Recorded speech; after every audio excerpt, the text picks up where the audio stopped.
to the complainant. The accused was also initially charged with the charge of kidnapping the complainant in the rape charge, but such charge has since been withdrawn by the state. The accused is legally represented by Mr. Albert from the Pretoria Justice Center, pleaded guilty to the charge of rape, possession of undesirable dependence-producing substance, and obstruction and defeating the administration of justice, and pleaded not guilty to the charge of assault.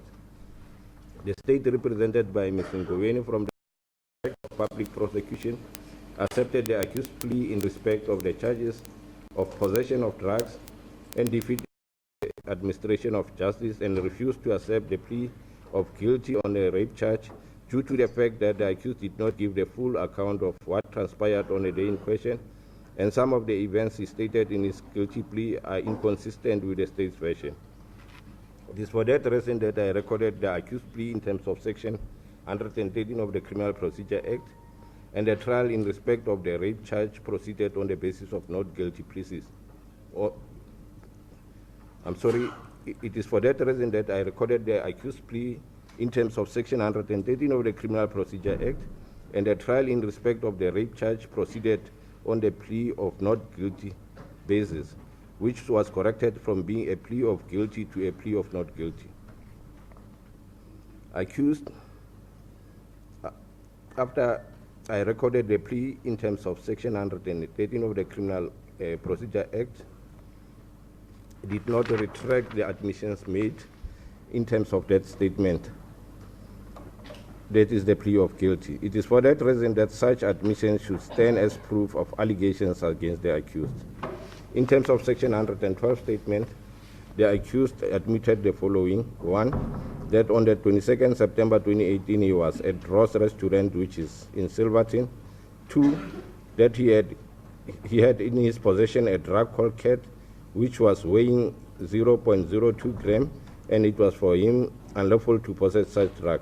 3, that she went to the female toilet, wherein he used one of the toilet's cubicles in which he used the drug that he possessed, and he penetrated the complainant on her mouth with his penis, and then penetrated the complainant on her vagina with a finger.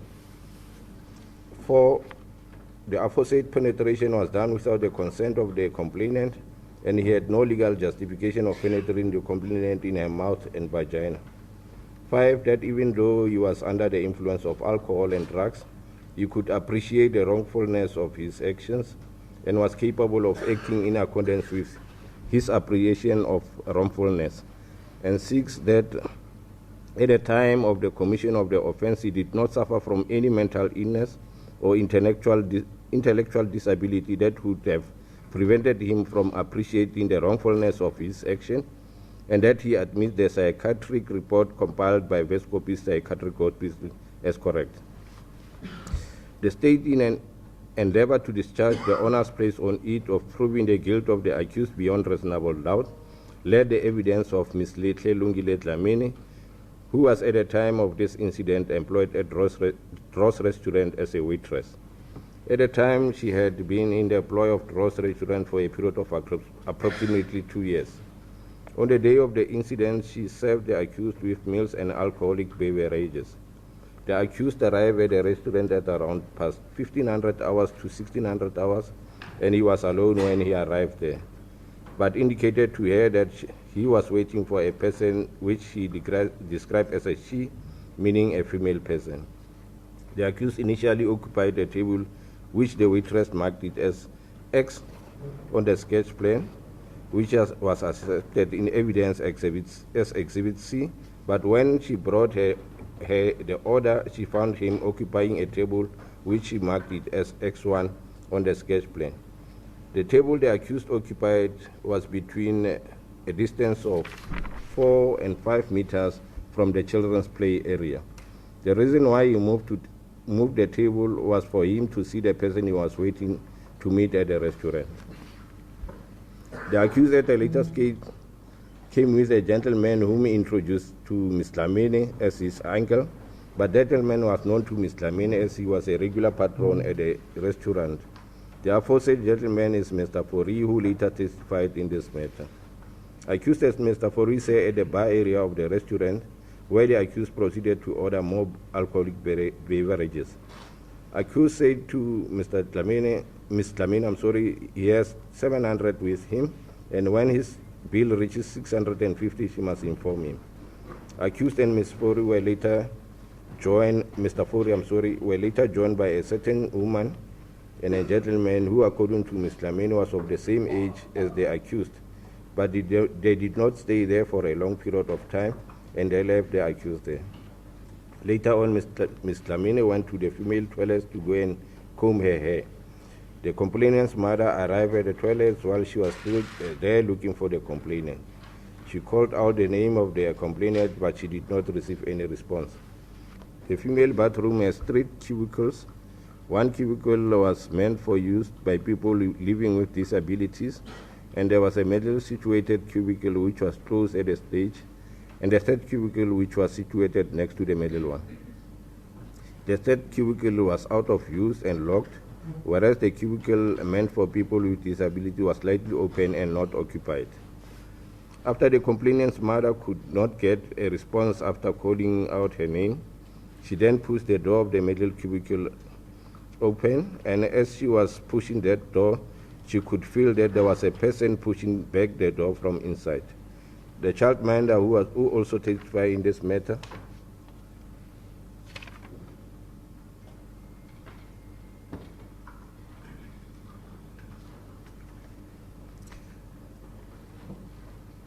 after the complaint's mother could not get a response after calling out her name, she then pushed the door of the middle cubicle, and as she was pushing that door, she could feel that there was a person pushing back the door from inside. The childminder who also testified in this trial, Ms. Ntogo, and another witness who also testified in this trial, Ms. Matroha, arrived at the toilet and assisted to push open the cubicle door. The complainant's mother also came and assisted them in pushing the door. Subsequently, they managed to slightly open the door, and then they realized that there was a male person inside the female toilet. This male person is the accused before this court. The accused was at that stage holding a belt and delivered a blow in an attempt to assault them, but the belt never struck her. The accused delivered 2 blows with that belt, and she did not see any of the people in her company assaulted with that belt. The complainant was also inside the toilet cubicle, and she then screamed for her mother. Ms. Dlamini never saw the child while inside that cubicle, but she heard her screaming voice. At the time, the accused was not wearing a thing on his upper body. The second witness for the state was Ms. Johan Christian Ludwig Fori, who the accused introduced as his uncle to Ms. Dlamini. On the day of the incident, he did not know the accused, and he was seeing the accused for the first time. He met the accused at the parking area, and accused informed him that he wanted to talk to him. He then said to the accused, if you want to talk to him, he must follow him to the bar area of the restaurant. Accused informed me that he is a millionaire and he has inherited money from his late parents. Accused ordered him 2 castle draft and offered to order tequilas for him, which offer Mr. Fori refused.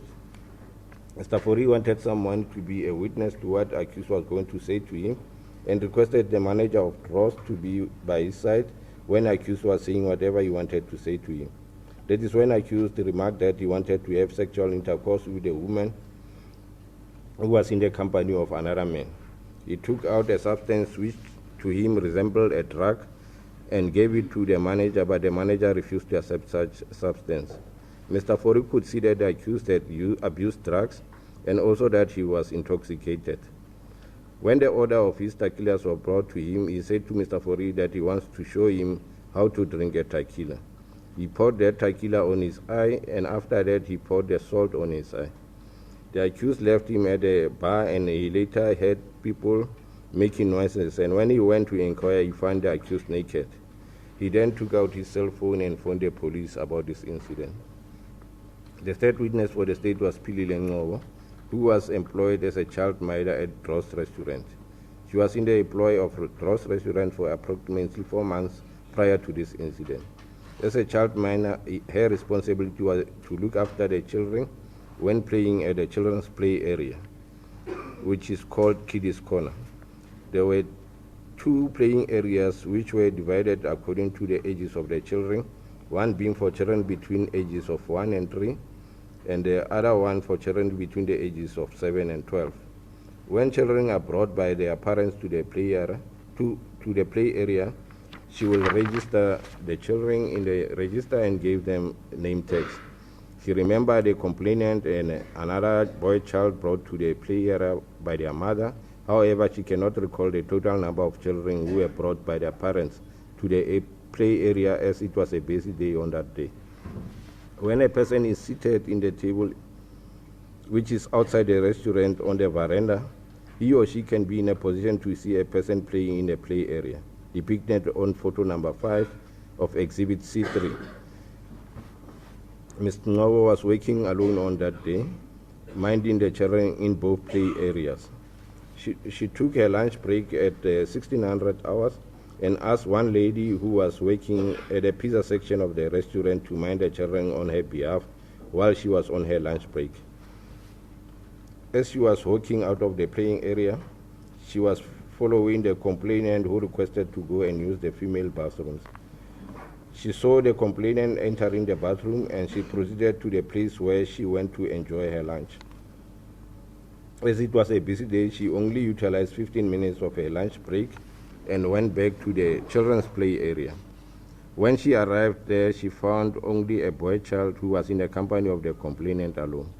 She asked him where is the complainant, and he told her that she went to the bathroom. It was not long after that when the complainant's mother arrived there inquiring about the whereabouts of the complainant. They both, Ms. Ninow and the boy child, responded by saying that the complainant is at the bathroom. However, the mother came back to her and informed her that she could not find the complainant at the bathroom. The mother of the complainant also had harsh words for her, saying that she entrusted her with her child, but she did not take good care of the child. She, together with the mother of the complainant, went to the bathroom to look for the complainant. When she arrived at the bathroom, she found Ms. Dlamini there combing her hair, and she asked her if she hasn't seen the child, and she said no. She then knocked on the door of the middle cubicle, as the cubicle on the right was locked, as it was out of use at that stage, and the one on the left was open and was for the use of people living with disabilities. After she knocked at the middle cubicle, there was no response coming from the inside. She then pushed the door with the aim of opening it, and then somebody from inside pushed back the door without uttering a word. She was then assisted by one of the waitresses who was there and the mother of the complainant to push the door. The door was eventually opened, and the person she saw inside was the complainant. As the person who was pushing back the door, the door was eventually opened, and the person she saw inside was the complainant, as the person who was pushing back the door was behind the door. When she saw the complainant was wearing a skirt, whereas at the time when she registered the complainant at the children's play area, she was wearing a pair of purple tights and a skirt. The accused on his upper body was not wearing any clothing, and at the bottom or lower part of his body, he was wearing a pair of trousers, but his trouser zip was open. Prior to the accused going to the women's bathroom, she did not see the accused.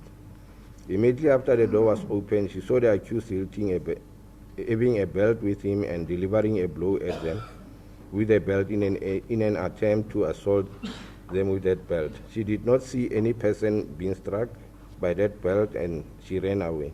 The complainant's mother then took the child away.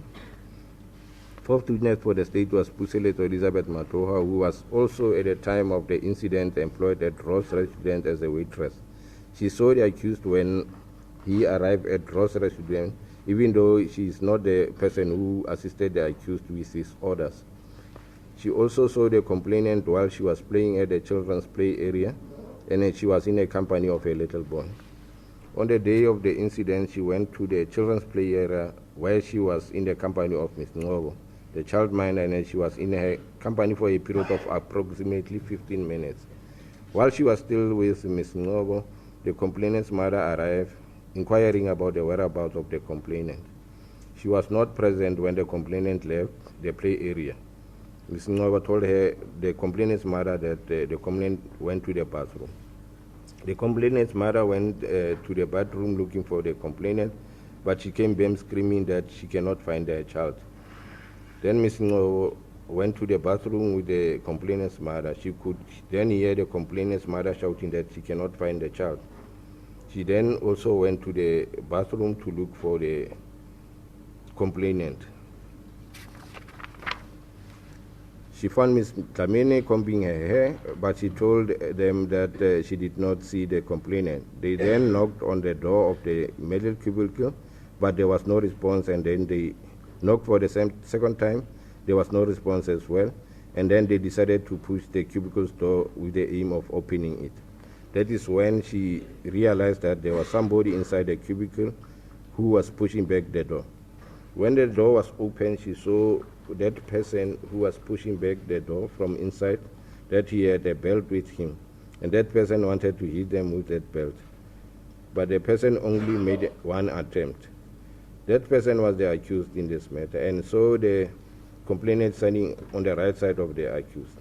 The accused at the time was not wearing any clothes on his upper body, and on his lower part of his body he was wearing a pair of trousers with its zip open. The chief witness in this matter was the complainant in this matter.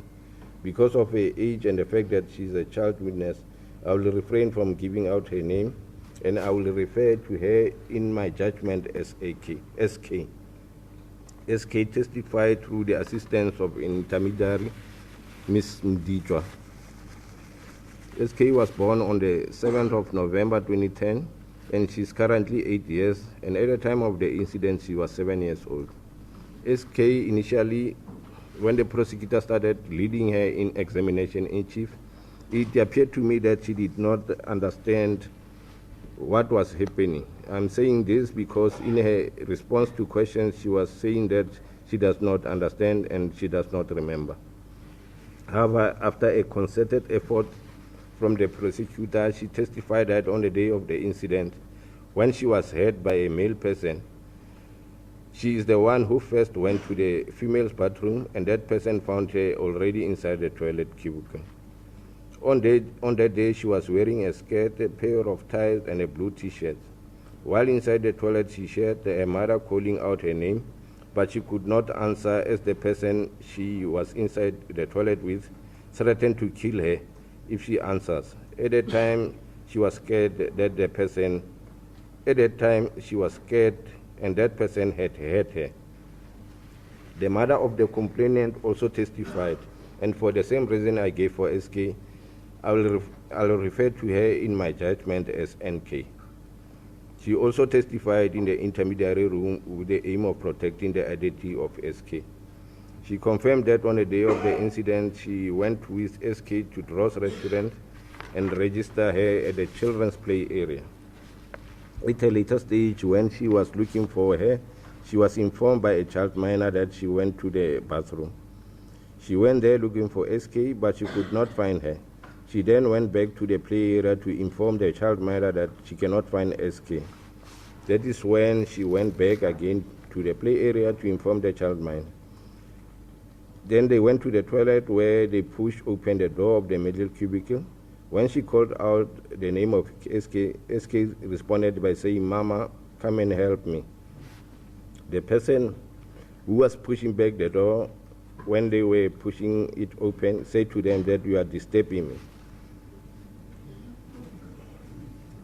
The person came out running, and he was naked, and at that stage, he went to the male's bathroom. She followed that person to the male's bathroom and found that person wiping his penis off with SK's panty.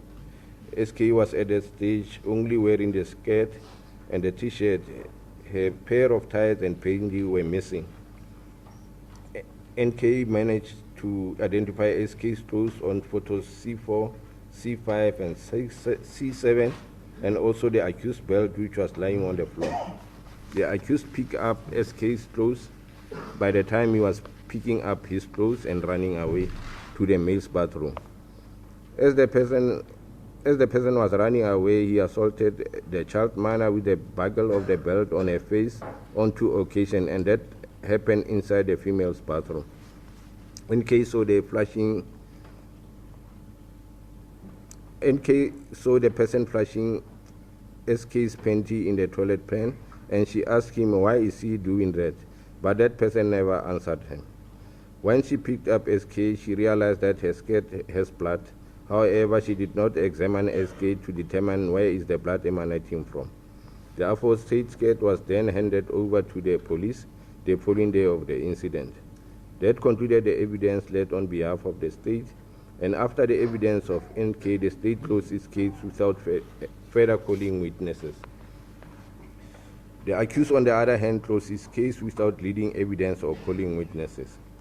It is tried that the state must prove its case beyond reasonable doubt. There is no obligation on the accused person to prove his or her innocence. The proper approach was adopted by Nugent J. in the matter of State versus Van der Meyden, 1999, Volume 1, SACR 447, when dealing with the onus of proof in criminal cases, and observed at page 448, paragraph F to G. The onus of proof in a criminal case is discharged by the state if the evidence establishes the guilt of the accused beyond reasonable doubt. The corollary is that he is entitled to be acquitted if it is reasonably possible that he might be innocent. In bracket C, for example, R versus Deford, 1937, AD 370 at page 373 and 383, close bracket. These are not separate and independent tests, but the expression of the same test when viewed from opposite perspectives. In order to convict, the evidence must establish the guilt of the accused beyond reasonable possibility that an innocent explanation which has been put forward might be true. The two are inseparable, each being the logical corollary of the other. Close quotation. In State versus V, 2000, Volume 1, SACR 453, SCA at page 455, paragraphs A to C, Zulman J.A. observed, it is tried that there is no obligation upon an accused person where the state bears the honors to convince the court. If his version is reasonably possibly true, he is entitled to his acquittal even though his explanation is improbable. A court is not entitled to convict unless it is satisfied not only that the explanation is improbable, but that beyond any reasonable doubt it is false. It is permissible to look at the probabilities of the case to determine whether the accused version is reasonably possibly true, but whether one subjectively believes him is not a test. As pointed out in many judgments of this court and other courts, the test is whether there is a reasonable possibility that the accused version may be true. Close quotation. The criminal law, in bracket, sexual offenses and related matters, close bracket, Amendment Act 32 of 2007, defines sexual penetration as follows. Sexual penetration includes act which causes penetration to any extent whatsoever by A, the genital organs of one person into or beyond the genital organs, anus or mouth of another person. B, any other part of the body of one person or any object, including any part of the body of an animal, into or beyond the genital organs or anus of another person. Or C, the genital organs of an animal into or beyond the mouth of another person. The accused has already indicated he admitted sexually penetrating the complainant with penis in her mouth, and after finishing doing that, he sexually penetrated the complainant by setting his finger into the vagina of the complainant. In my view, this stands as proof of sexual penetration of the complainant by the accused. The complainant, due to her age, cannot be viewed to have consented to such sexual penetration.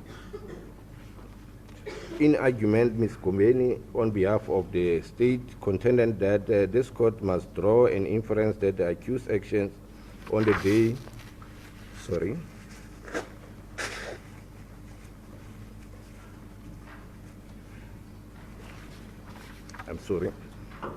In argument, Ms. Ngombeni, on behalf of the estate, contended that this court must draw an inference that the accused actions on that day were premeditated, and he wanted to have sexual intercourse by all means at any place, and most importantly, he wanted to prey on the girl child for the following. 1. Accused, when he arrived at Dros restaurant, he was given a table next to the door which was marked as X on the sketch plan by Ms. Ndlavini. 2. However, when he was served with a beer order he made to Ms. Dlamini, he was no longer sitting at table marked X, but moved to a table which was marked X1 on the sketch plan by Ms. Dlamini. 3. That the table marked X1 was a distance of 4 to 5 meters from the children's play area, and the person sitting at that table can have a clear view of the play area. 4. The accused followed the complainant to the bathroom. Mr. Albert, on behalf of the accused, contended that such inference is not justified by evidence before court, and I must refrain from drawing such inference. The undisputed evidence before me is that when the accused arrived at Dros restaurant, he was allocated a table next to the restaurant entrance. He moved from that table to another table which is near the children's play area without informing Ms. Dlamini, who assisted the accused at that stage. He later on moved from that position to the bar area, where he was joined by Mr. Fori. He was also at some stage seated with a woman and a young man who were seated next to the pizza area.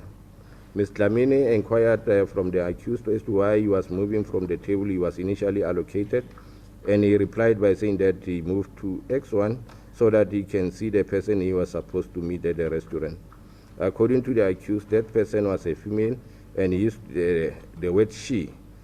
However, we know that the person the accused met was Mr. Fori, who introduced to Ms. Dlamini as his uncle. There is no relationship between Mr. Fori and the accused, as Mr. Fori testified that he was seeing the accused for the first time on that day, and they met at a parking lot next to Pick and Pay supermarket. The accused also made utterances to the manager and Mr. Fori that they want to have sexual intercourse with the woman who was in the company of the young man. The complainant herself testified that she requested to go to the bathroom, and when she arrived there, she did not find the accused. She entered the toilet cubicle and sat on the toilet pot and relieved herself. Not so long thereafter, the accused arrived and he had her. Evidence is not clear whether at that stage, that is when the accused arrived at the bathroom, the cubicle door was closed or open. The accused, in terms of his plea explanation at paragraphs 10 and 11, stated the following. After I had some liquor, I felt nauseous and went to the toilet to take some more drugs. I felt paranoid and feared that the manager of the establishment was aware of that. I was under the influence of drugs. I felt that the manager could cause trouble for me if I was found using cat. In the result, I went to the female toilets, hoping that he would not find me there, and entered one of the cubicles. I lowered my pants in order to create the impression that I was using the toilet and proceeded to take more cat. I had also taken off my shirt to freshen it up since the shirt was damp and sweaty. While I was busy taking cat, the complainant pushed the door. The complainant indicated that she wanted to urinate, and I got off the toilet, pulled her pants down, and put her on the toilet. From the above, it's clear that according to the accused, when the complainant arrived at the bathroom, he was already there. The accused did not testify in his defense. In the matter of State versus Busak, 2001, in bracket 1 SACR, in CC at page 10, paragraph 24, Langa DP, when dealing with the right to remain silent at trial stage, observed. It arises again at the trial stage when the accused has the right to be presumed innocent, to remain silent and not to testify during the proceeding. The fact that an accused person is under no obligation to testify does not mean that there are no consequences attaching to a decision to remain silent during the trial. If there is evidence calling for an answer, an accused person chooses to remain silent, In the face of such evidence, a court may well be entitled to conclude that the evidence is sufficient in the absence of an explanation to prove the guilt of the accused. Whether such conclusion is justified will depend on the weight of the evidence. Close quotation. See also, in bracket, see also Osman and Anara versus Attorney General Transvaal, 1998, Volume 2, SACR 493, in bracket, CC, close bracket. The accused knew immediately when the state rejected this plea on the sequence of events, most importantly as to whether it is the child who first went to the bathroom or not, that there is a case for him to answer on this aspect, but chose to remain silent and gave no explanation of what actually transpired.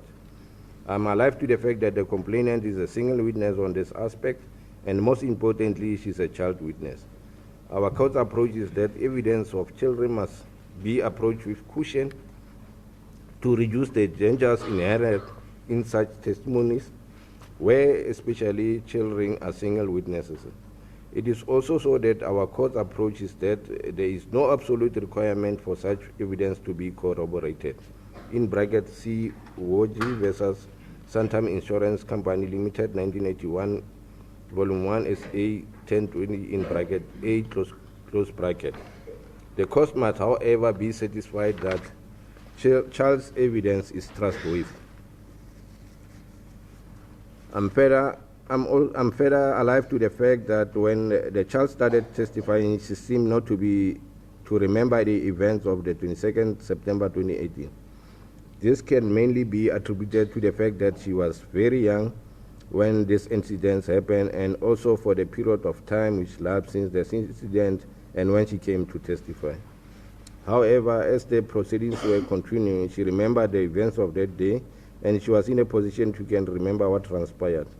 I must pause to mention that cross-examination on this aspect came to nothing, and it was only put to the complainant that she is making a mistake. She found the accused inside the toilet, which was emphatically denied by the child. In the matter of President of the Republic of South Africa versus South African Rugby Football Union and others, 2000 in bracket 1, SA volume, page 1, paragraph 36, the Constitutional Court observed, the institution of cross-examination not only constitutes a right, it also imposes certain obligation. As a general rule, it is essential when it is intended to suggest that a witness is not speaking the truth on a particular point to direct the witness' attention to the fact by questions put in cross-examination showing that the imputation is intended to be made, and to afford the witness an opportunity while still in the witness box of giving any explanation open to the witness and of defending his or her character. If a point is in dispute is left unchallenged in cross-examination, the party calling the witness is entitled to assume that the unchallenged witness testimony is accepted as correct, close quotation. I am of the view that this aspect was not effectively traversed by the accused under cross-examination of the complainant, and it must be taken as admitted by the defense. This court, when drawing an inference as to the correct sequence of events of the date of the rape incident, will be guided by the dictum which was adopted in the case of R versus Blom, 1939 AD, 188 at 202 at page 202 to 203, where the court in that matter observed, in reasoning by inference, there are two cardinal rules of logic which cannot be ignored. One, the inference sought to be drawn must be consistent with all the proof facts. If it is not, the inference cannot be drawn. Two, the proof facts should be such that they exclude every reasonable inference from them, save the one sought to be drawn. If they do not exclude other reasonable inferences, then there must be a doubt whether the inference sought to be drawn is correct. Close quotation. In bracket, see also State versus Rady and others, 1996, volume 2, SACR, volume, page 1, in bracket AD, close bracket. The proven facts in Kasu are the following. One, that complainant was playing in the children's play area. 2, at some stage she requested to go to the bathroom. 3, accused moved tables, and at some stage he moved to the table which was next to the children's play area. 4, the accused went to the female's bathroom where he was found naked inside the same toilet cubicle with the complainant. 5, the complainant was not wearing a pair of tights and a panty at that stage. 6, the accused, before he went to the female bathroom, he was already in possession of drugs. There is no specific reason which was given by the accused as to why he chose to sit in the table which was closer to the children's play area, as he refused to testify in his defense.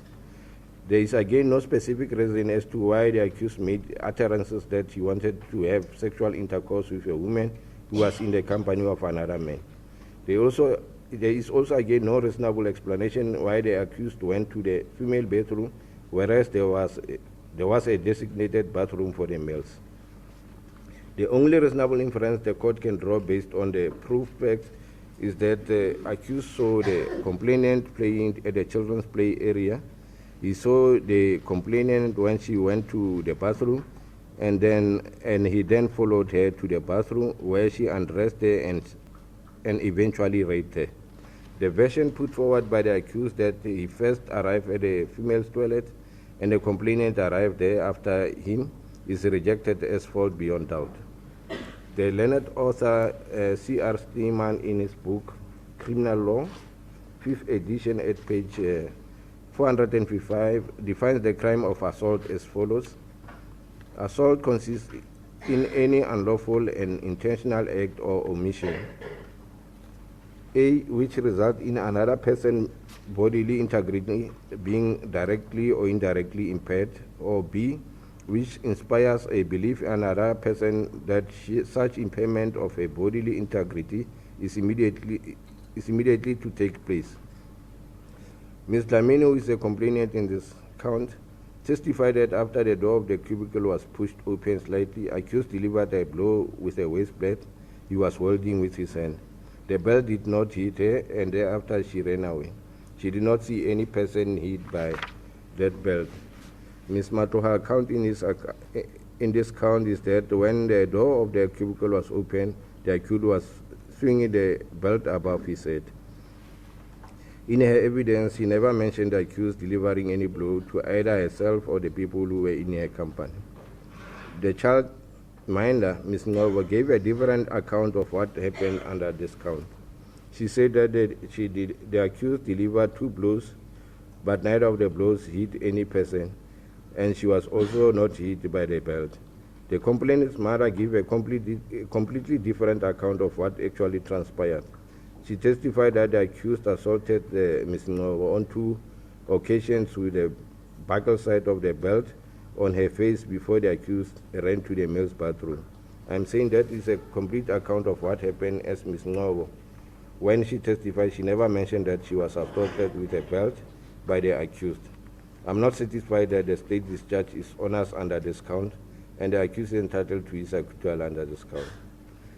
The state discharge is honest in proving the charge of rape, possession of drugs, and defeating or obstructing the administration of justice against the accused for the reason that I have stated above.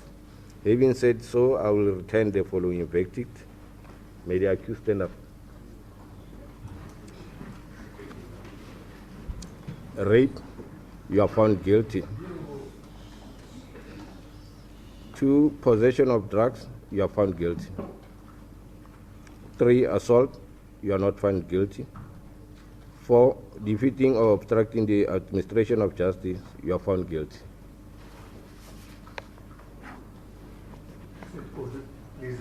Yes. Yes.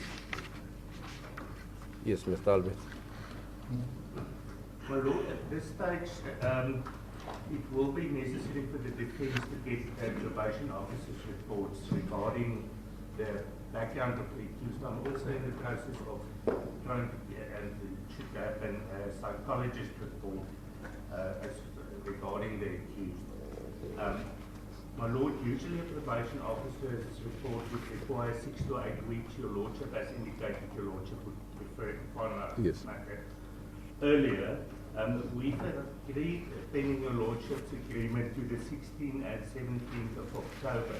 And then my learned colleague will request the Department of Social Work to expedite the report.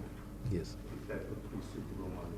Yes. As the court pleases, my lord, it is so confirmed, 16 and 17 October for the pre-sentence report as well as the victim impact report. Are you in communication with the officers? That is correct. Have they given a guarantee that it will be finalized by that I've time? spoken to them, then they said by the 16th. Yes, I don't want this matter to be postponed on the 16th. Just make sure that you get this report timelessly. I've spoken to them, I've indicated the agency Yes. that is needed in this case, and they have confirmed that by the 16th it will be provided. Yes. Yes, Mr. Nin. Your counsel is requesting for a postponement to obtain a probation officer's report. The state also wants to obtain the victim impact report that must be compiled by social workers as well. It is for that purpose that the matter is postponed to the 16th to the 17th of October.